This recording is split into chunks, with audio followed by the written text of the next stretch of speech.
కార్తీక పురాణం 6వ అధ్యాయం దీపదాన విధి మహత్యము.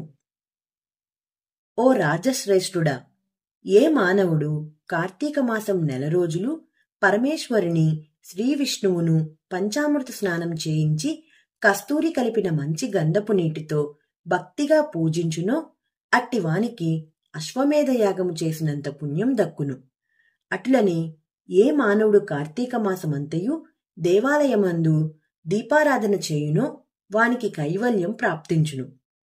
దీపదానమును చేయుట ఎట్లనుగాన పైడి వ్రత్తి తానే స్వయముగా తీసి శుభ్రపరిచి ఒత్తులు చేయవలెను. వరిపిండితో గాని గోధుమ పిండితో గాని ప్రమిదవలే చేసి ఒత్తులు వేసి ఆవు నెయ్యి వేసి దీపమును వెలిగించి ఆ ప్రమిదను బ్రాహ్మణునకు దానమియ్యవలెను. శక్తి కొలది దక్షిణ కూడా ఇవ్వవలెను.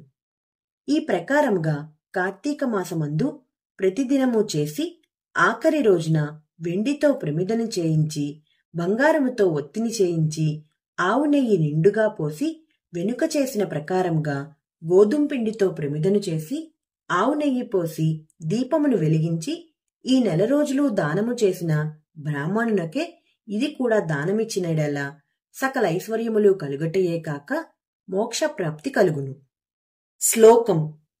సర్వజ్ఞానప్రదం దివ్యం సర్వసంపత్ సుఖావహం దీపదానం ప్రదాస్యామి శాంతిరస్తు సదా మమ అని స్తోత్రం చేసి దీపదానం చేయవలెను. దీని అర్థమేమనగా అన్ని విధముల జ్ఞానం కలుగచేయునదియు సకల సంపదలు నిచ్చినది అగు ఈ దీపదానమును చేయుచున్నాను, నాకు శాంతి కలుగుగాక అని అర్థము. ఈ విధముగా దీపదానం చేసిన తరువాత బ్రాహ్మణ సమారాధన చేయవలెను. శక్తి లేని ఎడల 10 మంది బ్రాహ్మణులకైనను భోజనమిడి దక్షిణ తాంబూలమును నివ్వవలెను. ఈ విధముగా పురుషులు గాని స్త్రీలు గాని ఏ ఒక్కరు చేసినను సిరి సంపదలు విద్యాభివృద్ధి ఆయుర్వృద్ధి కలిగి సుఖింతురు. దీనిని గురించి ఇతిహాసం గలదు, దానిని వివరించదను, ఆలకింపుమని వశిష్ఠుడు జనకునితో ఇట్లు చెప్పసాగెను. లుబ్ధి వితంతువు స్వర్గమున కేగుట. పూర్వకాలమున ద్రవిడ దేశమునందొక గ్రామమున ఒక స్త్రీ గలదు. ఆమెకు పెండ్లి అయిన కొలది కాలమునకే భర్త చనిపోయెను. సంతానము గాని ఆఖరికి బంధువులు గాని లేరు.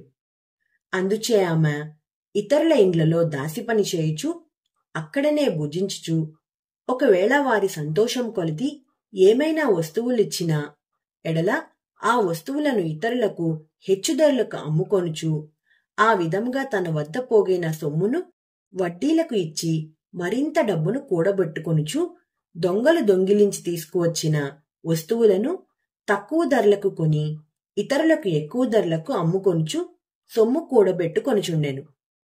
ఈ విధంగా కూడబెట్టిన ధనమును వడ్డీలకిస్తూ శ్రీమంతుల ఇండ్లలో దాసీ పనులు చేస్తూ తన మాటలతో వారిని మంచి చేసుకుని జీవించుచుండెను. ఎంత సంపాదించిననేమి ఆమె ఒక్క దినము కూడా ఉపవాసము గాని దేవుని మనసారా ధ్యానించుట గాని చేసి ఎరుగదు. పైగా వ్రతములు చేసేవారిని తీర్థయాత్రలకు వెళ్లేవారిని చూచి అవహేళన చేసి ఏ ఒక్క బిచ్చగానికిని పిడికెడు బియ్యం పెట్టక తాను తినక ధనమును కూడబెట్టుచుండెడిది. అటుల కొంతకాలం జరిగెను. ఒక రోజున ఒక బ్రాహ్మణుడు శ్రీరంగంలోని శ్రీరంగనాయకులను సేవించుటకు బయలుదేరి మార్గమధ్యమున ఈ స్త్రీయున్న గ్రామమునకు వచ్చి ఆ దినమున అక్కడొక సత్రములో మజిలీ చేసెను. అతడా గ్రామములోని మంచి చెడ్డలను తెలుసుకొని ఆ పిసినారి స్త్రీ సంగతి కూడా తెలుసుకొని ఆమె కడకు వెళ్లి, అమ్మా, నా హితవచనము ఆలకింపుము. నీకు కోపం వచ్చినా సరే నేను చెప్పుచున్న మాటలను ఆలకింపుము. మన శరీరములు శాశ్వతము కావు, నీటి బుడగల వంటివి. ఏ క్షణములో మృత్యువు మనలను తీసుకొనిపోవునో ఎవ్వరూ చెప్పలేరు.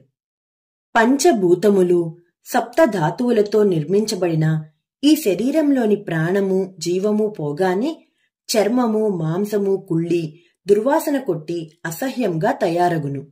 అటువంటి ఈ శరీరాన్ని నీవు నిత్యమని భ్రమించుచున్నావు. ఇది అజ్ఞానముతో కూడిన దురాలోచన. తల్లి, నీవు బాగా ఆలోచించుకొనుము. అగ్నిని చూచి మిడుత దానిని తినేద్దామని భ్రమించి దగ్గరకు వెళ్లి భస్మమగుచున్నది. అటులనే మానవుడు కూడా ఈ తనువు శాశ్వతమని నమ్మి అంధకారంలో పడి నశించుచున్నాడు. కాన నా మాటలు ఆలకించి నీవు తినక ఇతరులకు పెట్టుక అన్యాయముగా ఆర్జించిన ధనమును ఇప్పుడైనా పేదలకు దానధర్మములు చేసి పుణ్యమును సంపాదించుకొనుము. ప్రతి దినము శ్రీమన్నారాయణుని స్మరించి వ్రతాధికములు చేసి మోక్షమునందుము. నీ పాప పరిహారార్థముగా వచ్చే కార్తీక మాసమంతయు ప్రాతకాలమున్న నదీ స్నానమాచరించి దానధర్మములను చేసి బ్రాహ్మణులకు భోజనం పెట్టినచో వచ్చే జన్మలో నీవు పుణ్యవతివై సకల సౌభాగ్యములను పొందగలవని ఉపదేశమిచ్చెను. ఆ వితంతువు బ్రాహ్మణుడు చెప్పిన మాటలకు తన్మయురాలై మనస్సు మార్చుకొని నాటి నుండి దానధర్మములు చేయుచు కార్తీక మాస వ్రతమాచరించుటచే జన్మరాహిత్యమై మోక్షమునొందెను. కావున కార్తీక మాస వ్రతములో అంత మహత్యమున్నది. షష్టాధ్యాయము 6వ రోజు పారాయణం సమాప్తం.